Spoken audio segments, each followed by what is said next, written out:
Magandang hapon po. Dito po ako sa Dolomite Beach. Holiday ngayon, araw ng Monday mga kababayan. Welcome to my vlog. So yan, i-update ko kayo dito sa my Dolomite Beach. So maraming mga kababayan dito nag-enjoy at nagre-relax. Ayun, holiday ngayon kasi mga kababayan. So talagang masarap dito mag-enjoy. So yung kita nyo kababayan, yung malapit na bumaba yung sunset. So abangan na yan ang inaabangan nating mga kababayan. So sarap naman talaga dito mamasyal. Yun yung bagong pasyalan sa Maynila. So kahit sa iba-ibang lugar,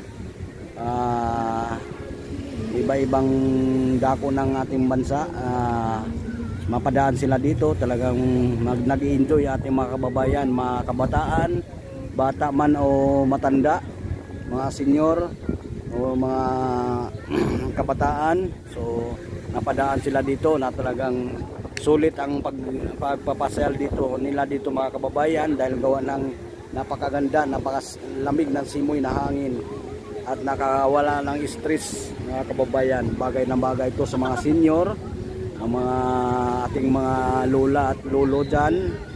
Gusto nyo mamasyal sa sunod na araw, bagay pwede kayo dito na maiibsan mo lang ang stress ng ating palagi nasa bahay.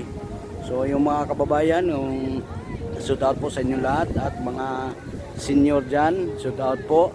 Kabataan, shout out, at magulang o ina, shout out po sa inyo lahat. Dito po ako, update ko kayo na nasa kahit man sulok sa ating bansa, Solo, Tawi-Tawi, Mindanao at Dinsan, at saan man sulok sa Mindanao, ating mga kababayan na Muslim, shout out po sa inyo lahat. Assalamualaikum sa inyo lahat, at magandang hapon po sa inyo lahat mga kababayan. So itong panibagong pasyalan sa Manila mga kababayan, dito napakaganda dito mga kababayan, lalo na ito kung matapos na itong kabuuhan ng Dolomite Beach hanggat Yacht Club. So napakaganda mamasyal talaga mga kababayan. Sulitin natin ang gawa ng ating mahal na Pangulo na Tatay Digong. Anong masasabi, tanong ko lang mga kababayan natin sa mansulok sa ating bansa, mga OFW. Tanong ko kababayan, anong masasabi nyo na ito na pasyalan na buksan na, pero hindi pa 100% na tapos ang Dolomite Beach. So anong masasabi nyo?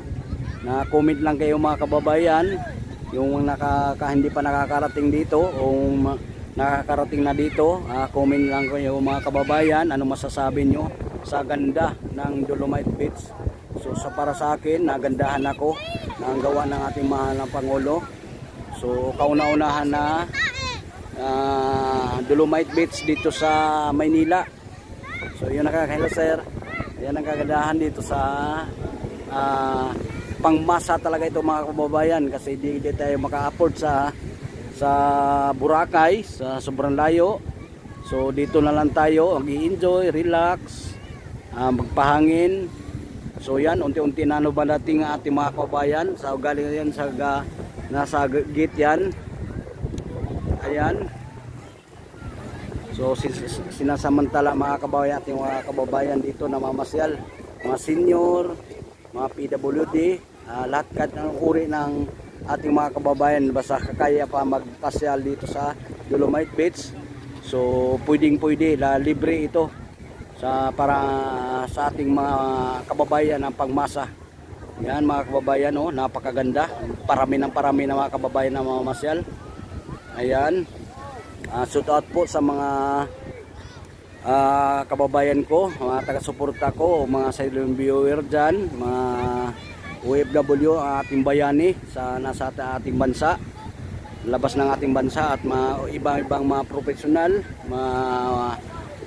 nasa ibang bansa, mga nurse, mga doktor, mga driver, o lahat na lahat mga worker sa mga professional sa ating bansa, labas ng ating bansa, mga OFW, mga bayani sa ating mga dito sa ating bansa na patuloy na naghanap buhay sila sa labas ng ating bansa at matustusan lang mga naiwan nila, mga kamag-anak nila o mga magulang o mga anak, mga naiwan dito sa mga may mga pamilya na kahit naghiwalay sila sa mga kamag-anak nila o mga pamilya na talagang pinagpatuloy nila magtatrabaho para lang sa pagtaguyod sa mga anak nila, mga magulang o anong klaseng mga ano diyan para man lang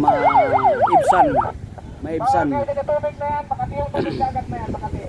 Yan mga kababayan. Hindi pa naman talaga lahat na totally na malinis ang dagat na yan dahil ginagawa pa yan reclamation.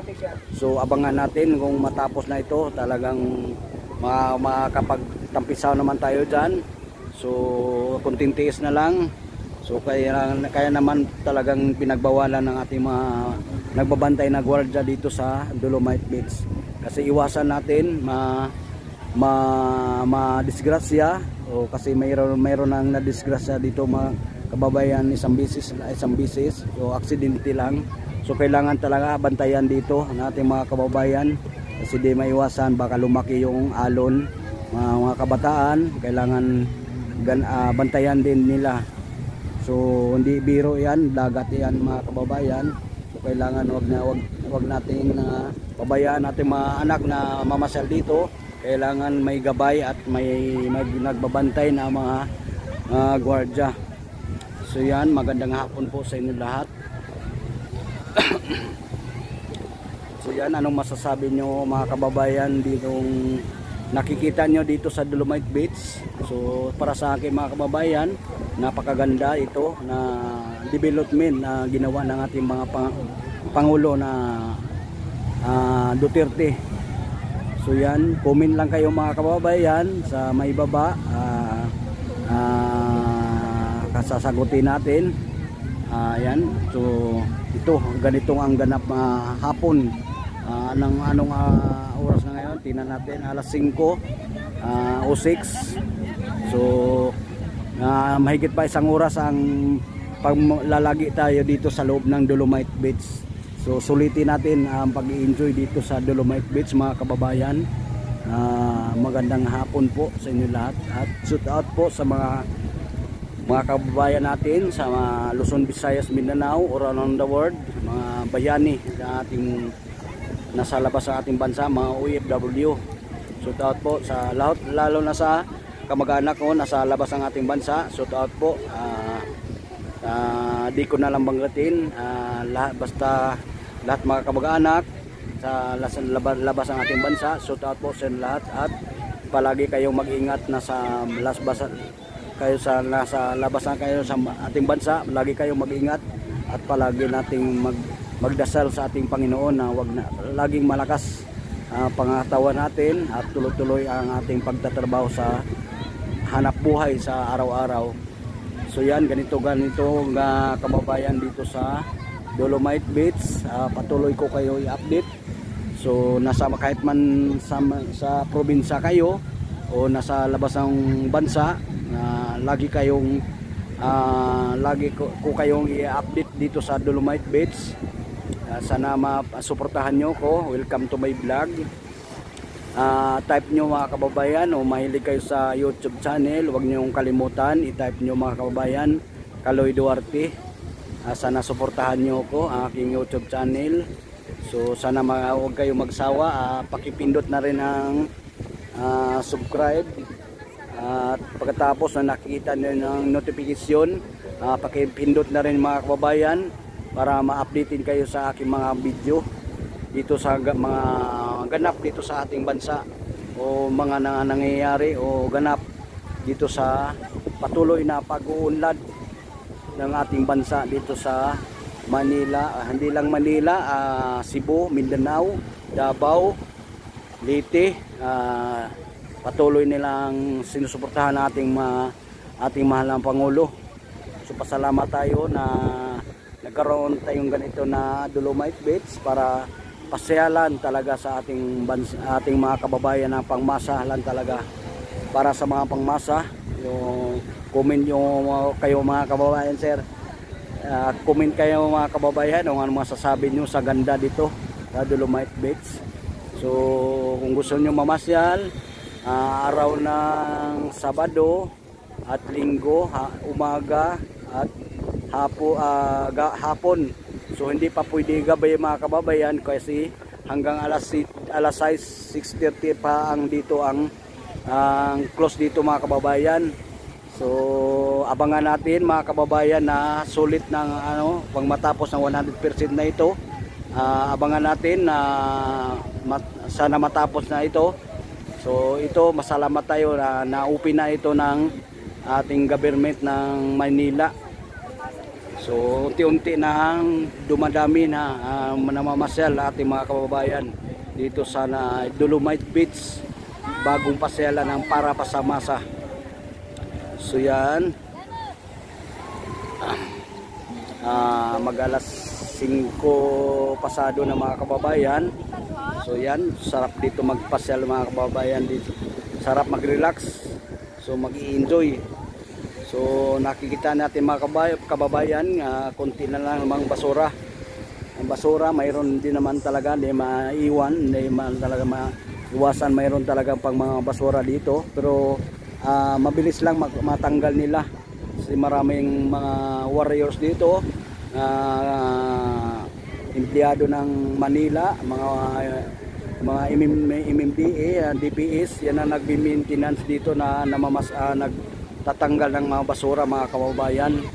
So yan, nag-enjoy ating mga kababayan dito, mag picture, relax, souvenir bilang magpapa-upload nila, mapapakita nila sa mga kababayan nila, mga kamag-anak doon sa probinsya man o sa ibang bansa, makikita nila na ganito ang ganda na ang Manila Bay, Dolomite Beach.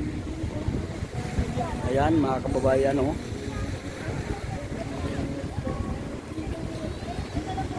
Ayan.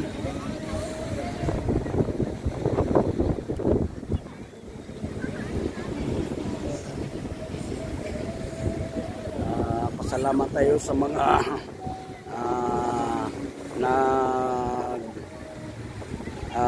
post talaga dito sa Dolomite Beach, lalo na sa ating Pangulo Tatay Digong, mga sekretary na dati sa hello po,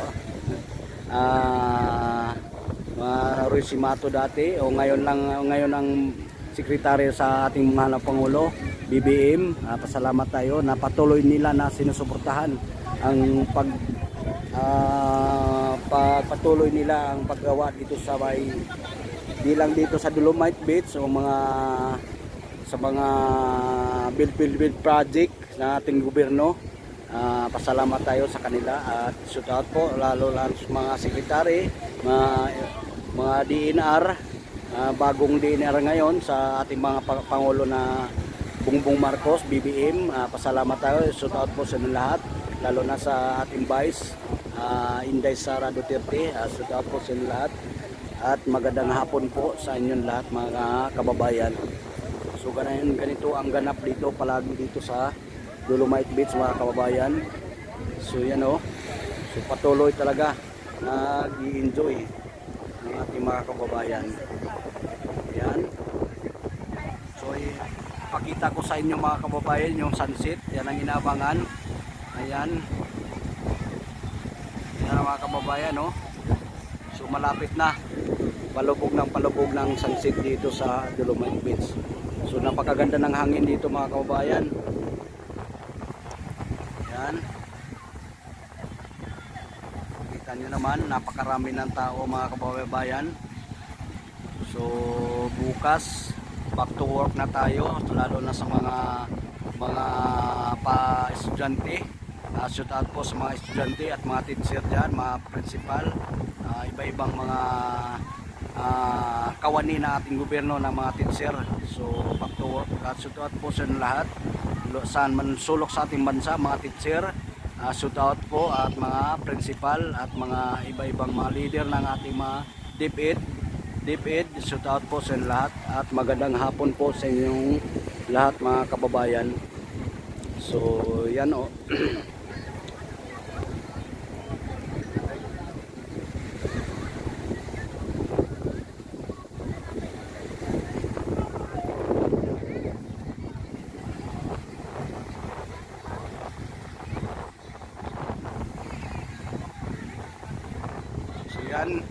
So dito lang po ang video. Huwag niyo kong kalimutan, suportahan niyo ang aking YouTube channel. Paki-type lang po Kaloy Duarte vlogger, at pakipindot na rin po ang notification. Pakipindot muna yung subscribe sa baba at makikita niyo po yung notification, at pindutin niyo rin para updated po kayo sa aking mga video mga kababayan. Sana suportahan nyo po ako at huwag kayong magsawa pag na-update nyo ako lagi ang video ko. Sana suportahan nyo ko at paki-like na rin, share, at sana suportahan nyo ko. God bless you all sa mga kababayan ko at maraming salamat po sa inyo lahat at magandang hapon po. Iwan ko lang sa inyo mga kababayan, advice ko lang, huwag niyong kalimutan ang ating Panginoon. Lagi tayo magdasal sa araw-araw at palagi tayo malakas ng pangangatawan kababayan. Yan ang importante sa ating hanap buhay, para malakas palagi tayo ang ating pangangatawan. Magandang gabi po sa inyo, hapon po sa inyo lahat.